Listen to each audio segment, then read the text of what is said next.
And still on the impeachment case of Vice President Sara Duterte, we will be hearing details of it from our next guest. He was recently appointed spokesperson of the Impeachment Court. Welcome to the big story, Atty. Reginald Tongol. Thank you for coming on the show. Good evening to you, ladies. We just spoke to a professor from the UP, and other legal luminaries have cited the dangerous precedent set by this remanding to the House of the impeachment, the articles of impeachment. Ano po ang sagot ninyo dito?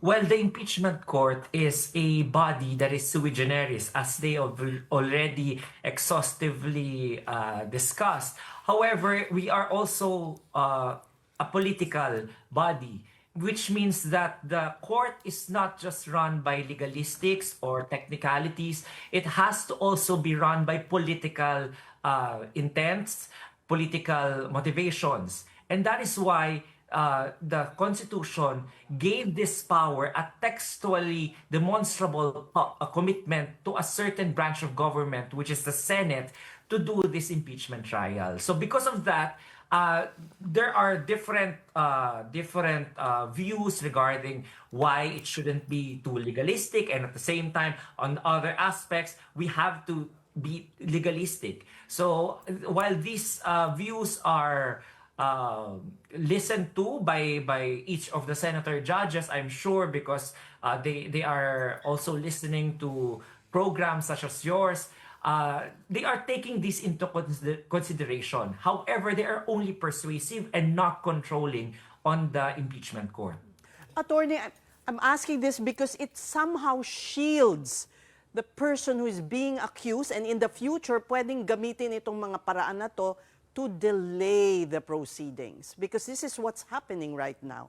That's why I'm saying it can be seen as a dangerous precedent.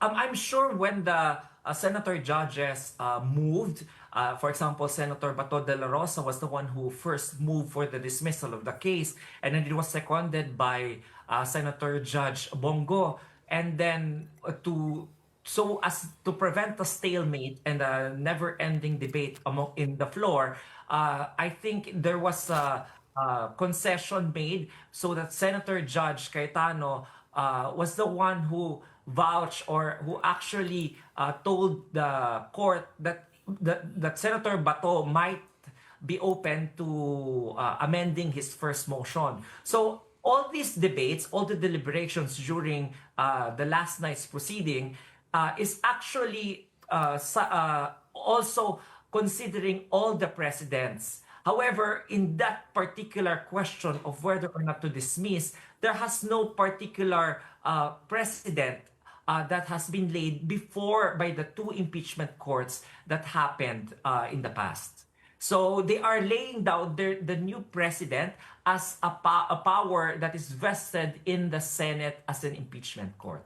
Attorney, if you were to lay down in very simple terms that every Filipino could understand, what precedent is the Senate trying to lay here? Okay, the Senate is laying or asserting its power to ensure that the House of Representatives actually has complied with the limitations set forth by Article 11, Section 5 of the Constitution, or Section 2, Number 5 of the Constitution. And because upon the manifestation of Senator Judge Cayetano, there were information about a certain discrepancies in the initiation of the complaint.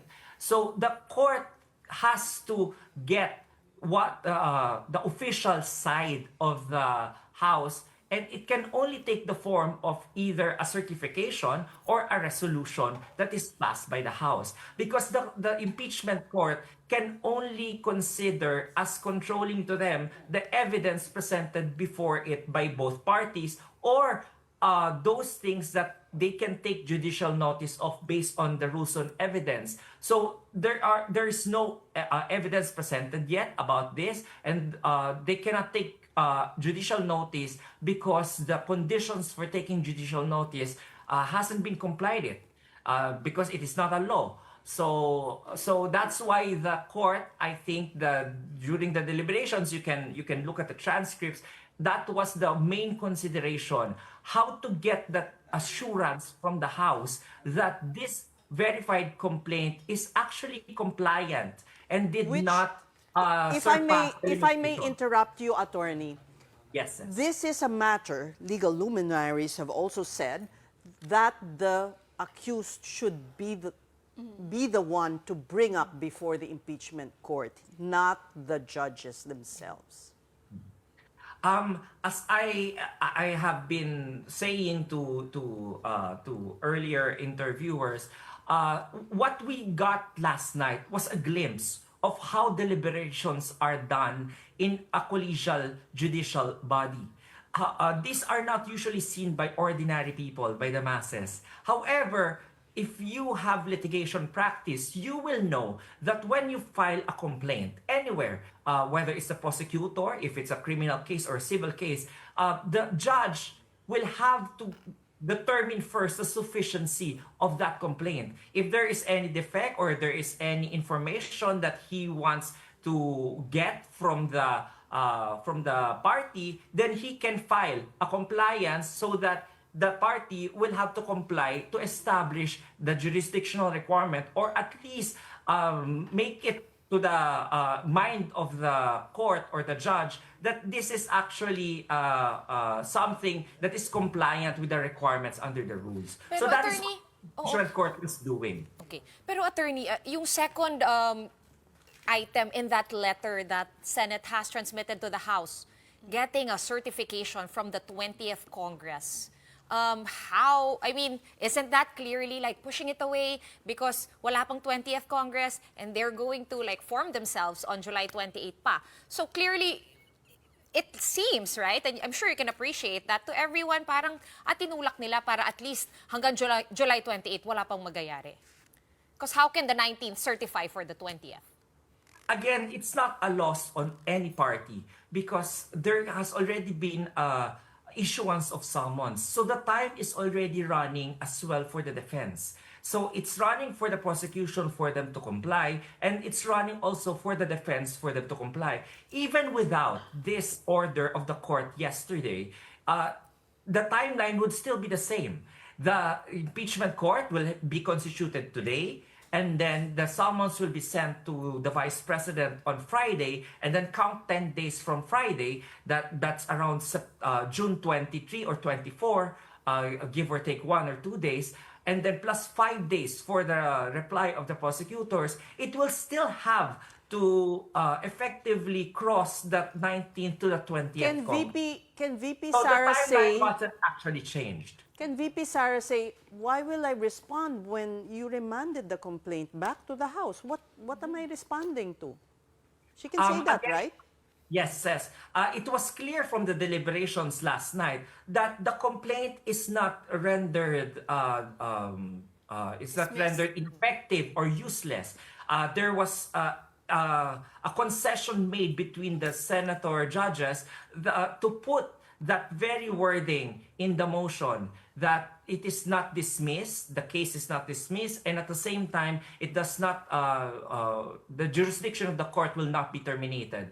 So that is the concession, because this is a political process, says. It's not just about legalistics.